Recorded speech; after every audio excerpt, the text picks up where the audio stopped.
What if I told you there was a machine where you could put $1 in and get $4 out every single time? What's going on, everyone? Ravi, Abuvala here from Scaling with Systems. And of course, in this video, I'm going to be talking about customer acquisition and how to actually create this machine where you can put that $1 in and get those $4 out every time.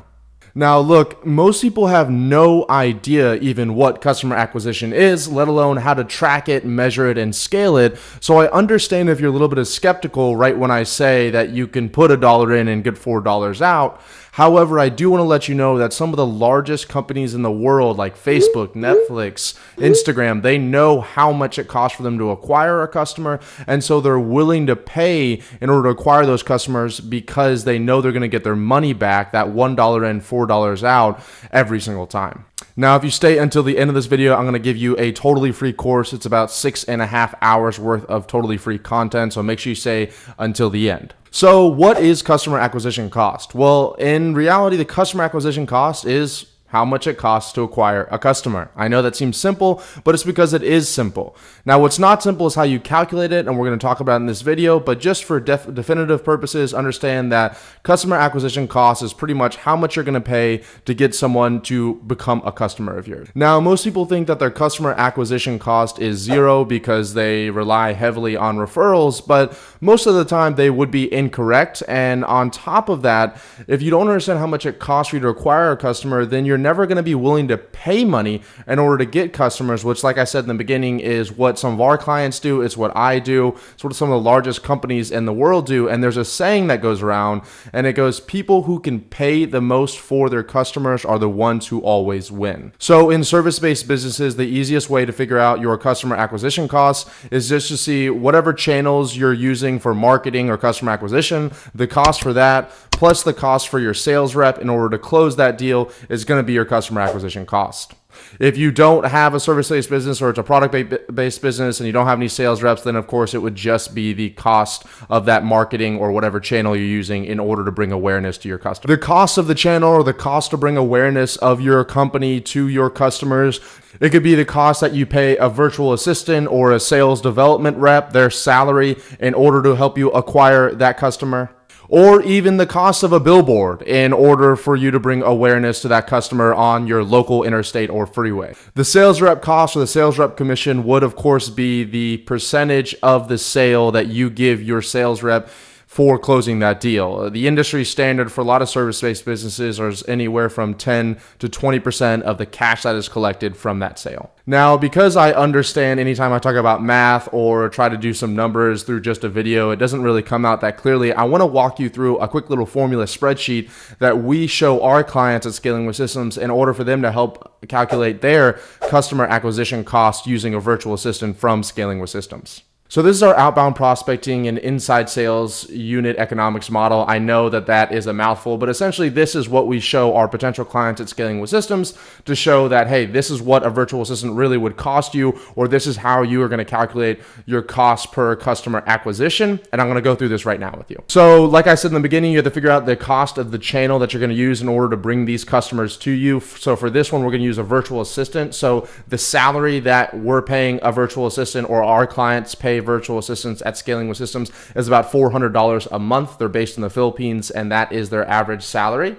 The contacts hit by the virtual assistant every single month are about 4,000. Now, that's just your average virtual assistant at Scaling with Systems. It's going to be much higher. It's usually close to 500 to 1,000 a day, but just for conservative numbers here, we're going to say 4,000. So we're just going to trickle through here, and you'll see that that means that the cost per a contact hit for your virtual assistant is 10 cents. That means that if there's 1 to 3% of those people actually turn into leads, it costs you about $3.33 for a lead.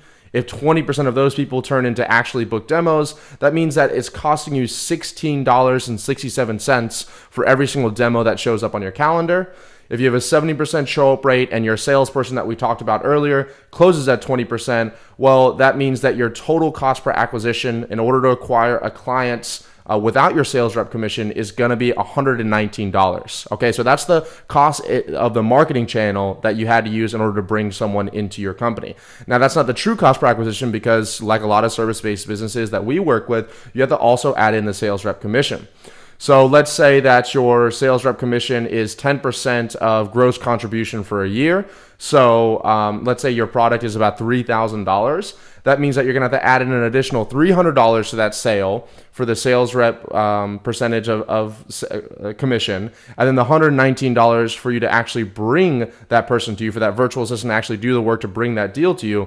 That means that your cost per acquisition total is $419.05. Okay, and that's about 139% cash return on investment and a 616% revenue return on investment, assuming you only get $1,000 in the first 7 days. So some kind of payment plan. Okay.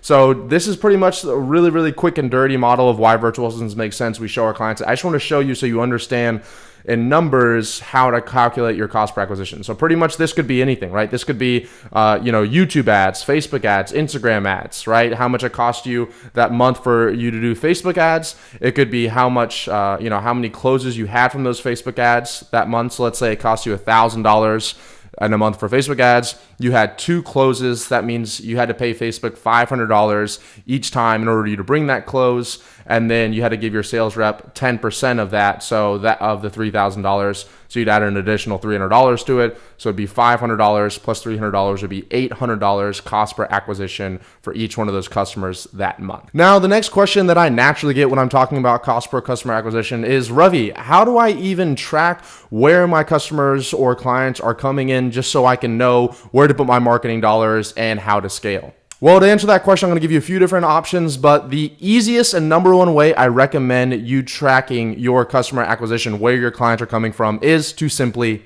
ask. If you check out our calendar here at Scaling with Systems, I'll throw it up on the screen here. You'll be able to see that one of the questions that we actually ask in the appointment setting process is, what piece of content piqued your interest about Scaling with Systems? Where did you find us, and what made you actually finally decide that we're the real deal and you want to talk to us? What this will allow us to do is actually just really quickly and easily figure out, okay, we're getting really quality appointments from YouTube organic, or we're getting really great appointments from Facebook ads, or we're getting really bad appointments from YouTube paid traffic. And so we can adjust our marketing dollars and our efforts accordingly.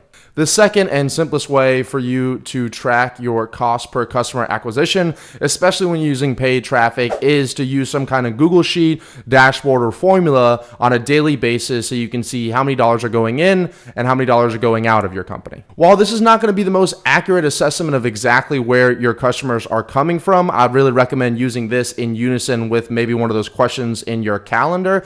This will give you a good idea if the dollars that you're putting into these marketing channels have even a shot in hell and actually giving you some kind of cash return on your investment.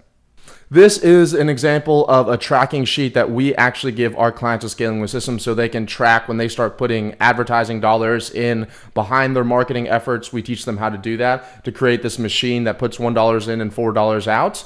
And so as you can see here, I can do stuff like put in, Facebook advertising spend here, like let's say $500. Let's say we reach, 5,000 people. Our impression was 5,000 people. Let's say our reach was 4,000 people.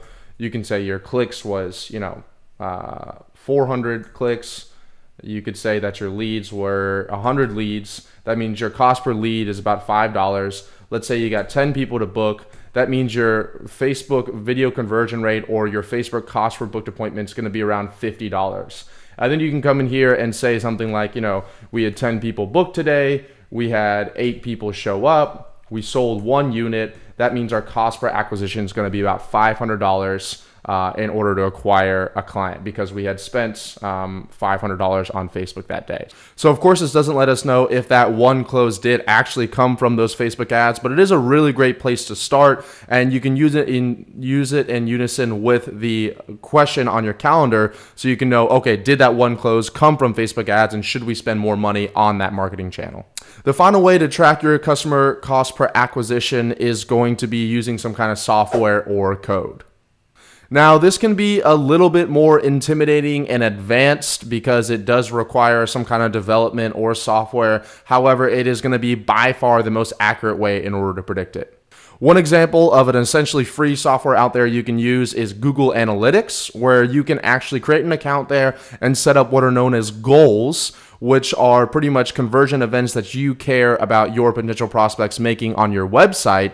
And Google Analytics can actually tell you, based on those goals, where are most of your leads coming from, which referral source. So is it YouTube organic? Is it Facebook ads? Is it your Instagram swipe up? They can also let you know, are most people coming from mobile, or are most people going on desktop, or what part of the country are most of your customers or booked appointments or leads coming from. Obviously, this is going to be super valuable information, because then you can see, hey, are my Facebook ads actually working? Are my YouTube ads working? Or is my cold email campaign working? And you'll be able to know it down to the actual lead, the name, the IP address, or the traffic source, so you know what to scale up at what time.